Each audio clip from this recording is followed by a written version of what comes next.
les abonnés, j'espère que vous allez bien.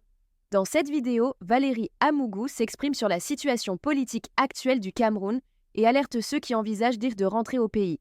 Selon elle, le Cameroun est devenu très dangereux. Elle aborde aussi un sujet sensible, les cas d'empoisonnement visant certains membres de la diaspora, surnommés Mbenguistes, dès leur retour.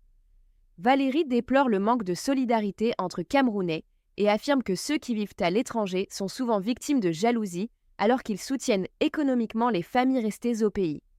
Abonnez-vous, likez et partagez cette vidéo pour ne rien rater des prochaines révélations pleines de vérité et d'analyses lucides. Il y a une catégorie de personnes qui vivent sur le seuil de pauvreté et ça les rend jaloux. La pauvreté rend jaloux, ça rend aigri. La famine, ça rend nerveux, ça rend méchant. Les gens qui ont faim sont très méchants. Les gens qui ont faim sont très dangereux. Donc, comme tu parles là, tu fais attention à ton verre et à ton plat. Mais si tu as encore ta mère qui vit manger la nourriture de ta mère, il y a même des sœurs qui empoisonnent leurs frères pour rester avec leurs biens. Il y a des frères qui empoisonnent leurs frères pour rester avec leurs biens immobiliers. Donc, il faut faire attention. Et maintenant, parfois, ils s'empoisonnent le même plat, ils mangent.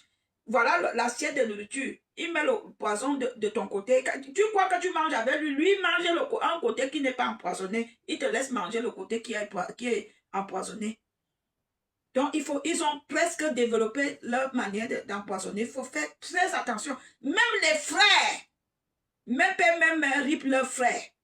Quand tu es arrivé ici en Europe, tu t'es battu, tu as acheté ton terrain, tu as construit tes appartements, tes petites maisons. Ils t'attendent sur place. Quand tu pars en vacances, ils ont déjà fait leur programme. Attendez, je vais vous raconter. Attendez, je lave d'abord les mains. Attendez.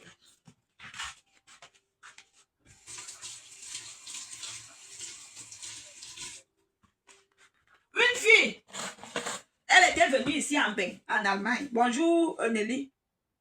Elle était venue en bain. Elle a fait 15 ans avant d'avoir le cas. Avant d'avoir le cas, entre-temps, vous savez comment on est toujours ici, là.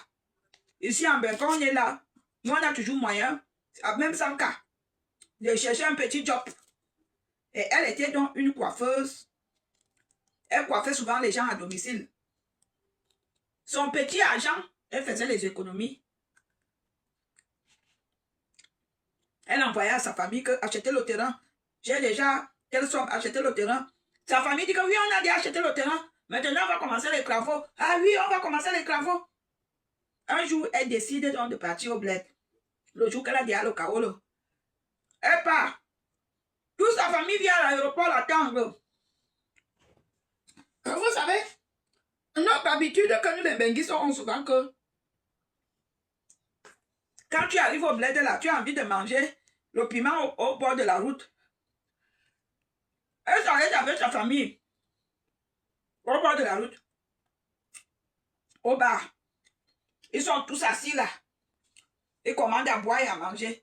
Voilà la Mbenguis qui se lève pour aller aux toilettes. Elle part faire pipi. Son propre grand frère, devant tout le monde, à côté de la mère, prend une poudre et met dans son verre. C'est quelqu'un qui était assis au bar comme client qui voit le geste. Quand la fille revient, il appelle la fille, il dit que les gens là sont l'équipe pour toi. Il dit que c'est ma famille, il dit que demande de goûter. J'ai vu, ils ont mis quelque chose. Ils ont failli finir avec la fille là. Beaucoup de familles au pays, quand tu les envoies ton argent, que je veux que vous m'aidiez à construire une maison ou bien acheter le terrain, eux, ils font pour eux. Ils te mentent.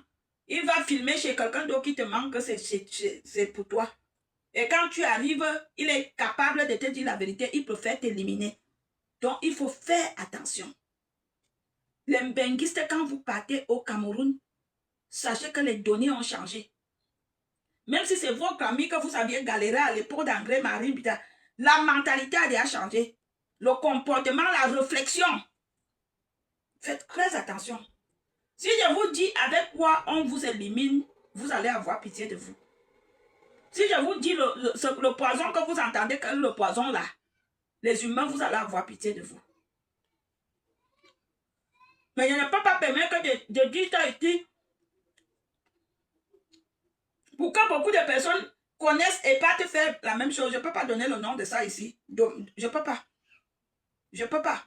Si je vous dis avec quoi on vous finit, vous allez avoir pitié de vous. Et quand vous entendez là, on vous dit que le poison, vous croyez que c'est une petite poudre. On te met ça dans un bout de pain. Si Dieu n'est pas avec toi, ça te coupe les organes génitaux, les organes pas génitaux, ça te coupe les intestins. Et pour cela, il y a souvent des gens, quand ils ont mangé le poison là, ils ont une douleur parce que ça te broie tout ce qui est à l'intérieur.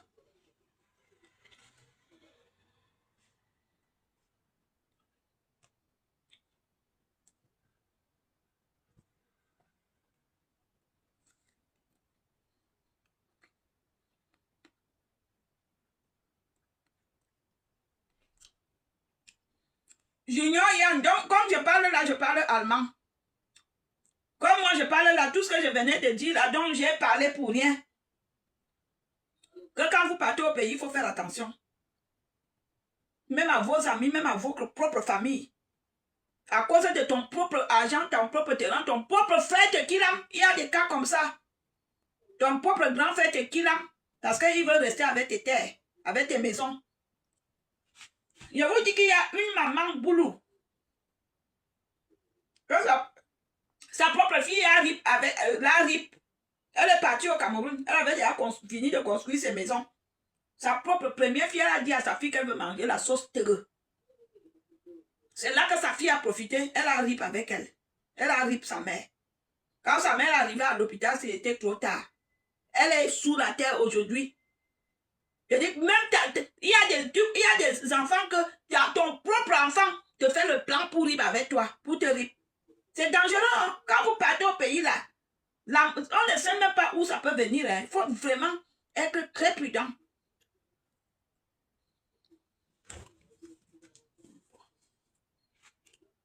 Il y a beaucoup dernièrement, il y a un frère jumeau qui a RIP son frère. Le frère jumeau, lui, il était en bain. Il est parti au Cameroun pour retrouver son frère jumeau. Son frère jumeau l'a RIP parce que lui, il est en bain. Il est fini avec lui. Il a fini avec son frère jumeau. Vous imaginez que vous êtes né le même jour. Vous aviez grandi dans un même placenta.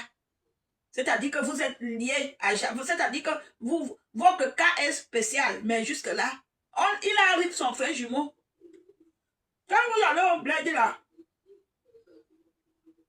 ne mangez pas n'importe où.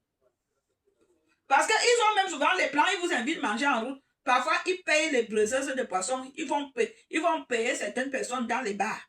Il vient là, il te dit que bon, je te donne 100 000. Hein. Un gars qui n'a jamais vu 100 000, il accepte.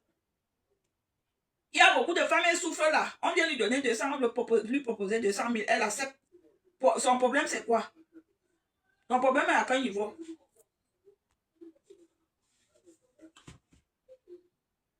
Faites très attention.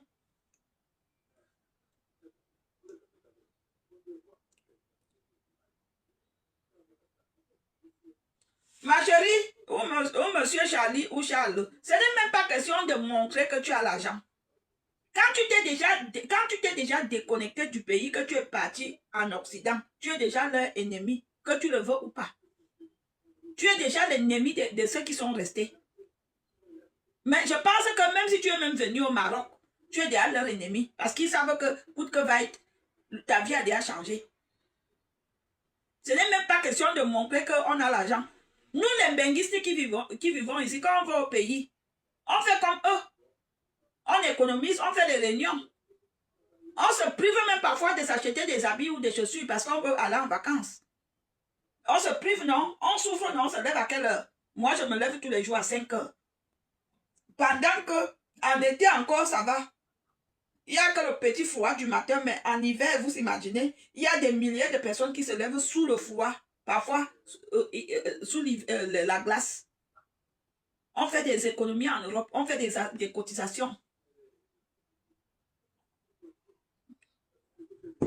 pour acheter le terrain. On ne ramasse pas l'argent le même jour pour acheter le terrain. On ne ramasse pas l'argent le même jour pour acheter le billet d'avion. On fait les économies. On fait comme eux. Eux aussi sont là-bas au pays, ils font des économies. Ils réalisent. Mais sauf que quand nous, on fait comme eux et qu'on arrive, nous, on est leurs ennemis. Est-ce que c'est question de montrer que tu as l'argent? Pour eux, dans leur tête, c'est que tu es riche. Tu es déjà riche. Parce que tu vis en Europe.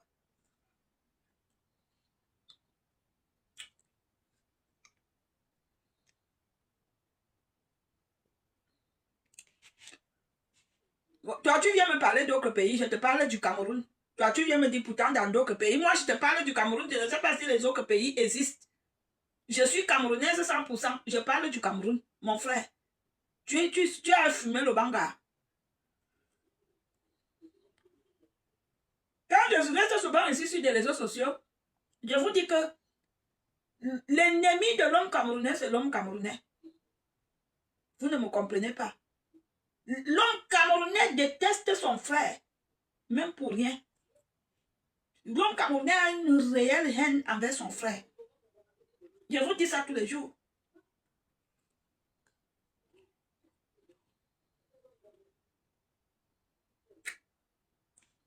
Je vous dis ça tous les jours. Dame Baham, tu m'appelles tantine, je suis ta tantine ou imbécile, chienne, connasse, pétasse. Chienne va.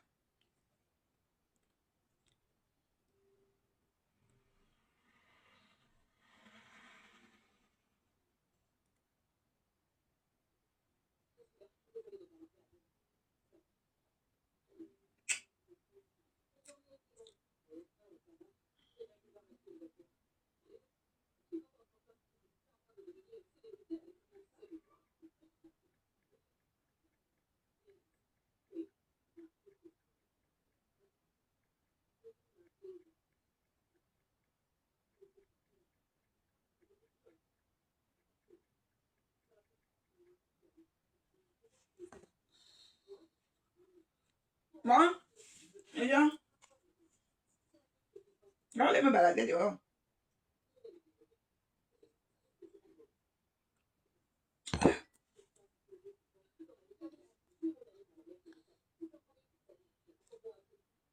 Tu pars au pays quand?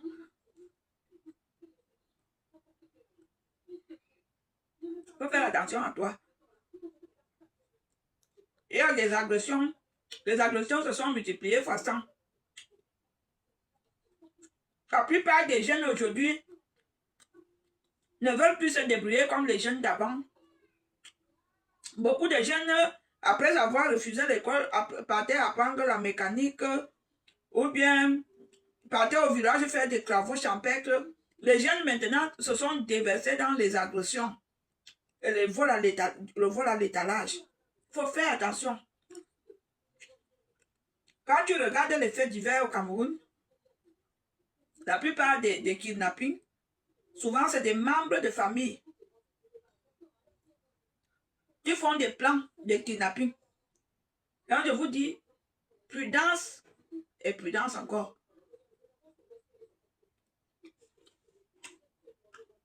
Soyez prudents. Même les tontons qui viennent à la maison, demandez à vos enfants de faire attention aux tontons qui viennent à la maison.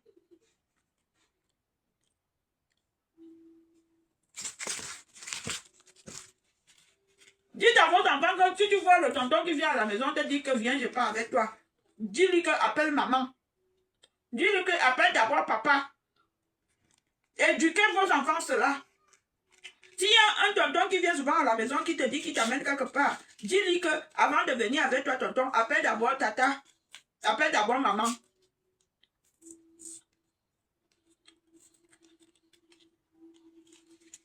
Vous voyez, je vis bien. J'ai fini de manger un bon plat. Je prends un peu de dessert. Et je bois du champomis. Parce que ça, c'est du champomis. Je prends de l'alcool. Je bois le champagne que le week-end. Quelqu'un d'autre a une dernière question. Parce que je vais bientôt partir. Mais mon ventre, j'ai beaucoup mangé.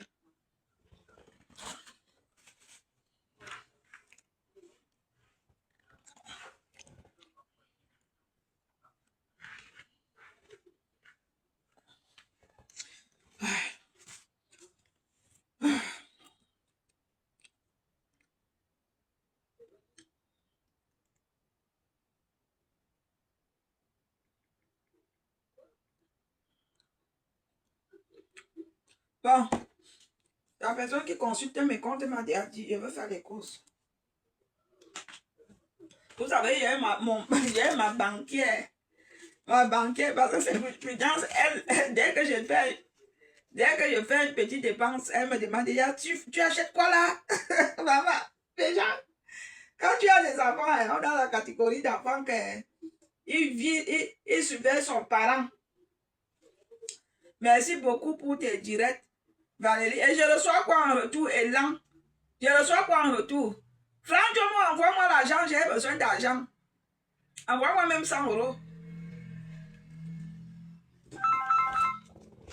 Envoie-moi 100 euros.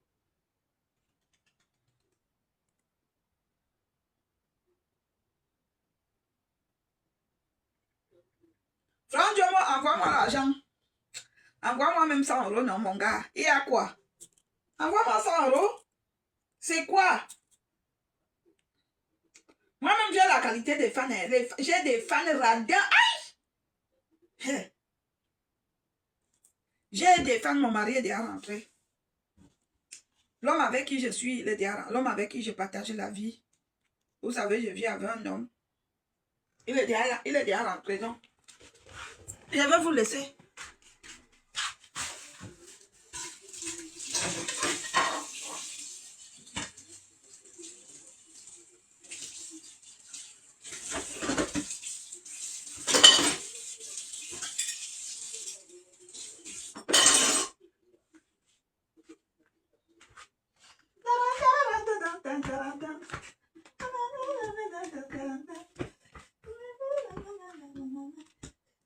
Aïe, maman. Non, c'est pourri. Non, je te dérange. Ne te dérange pas. Ne te dérange pas. C'était pourri. Et je sais que pour partir au pays, ça c'est tout un projet. Non, ne te dérange pas. C'était pour te déranger. Non, non, non, non, non. Non, non. Non. Je ne suis pas encore arrivé à ce niveau-là. J'ai quand même un minimum vital. J'ai quand même de quoi manger, de quoi boire. Si je n'ai pas, mon mari peut me donner. Si mon mari ne me donne pas, mes enfants me donnent. Je ne suis pas encore à ce niveau de pour mendier. Non, non, non. Mon frigo est plein. Ma cave est pleine. Si je veux boire, j'ai tout ce que je peux boire à la cave. Non, non, non, non, non. C'était pourri, franchement. Non, non, non. Je voulais aller faire une visite au Cameroun. Tu vas me conseiller quelle ville? Monsieur Diarra Ismaël, est-ce que vous aviez une connaissance là-bas?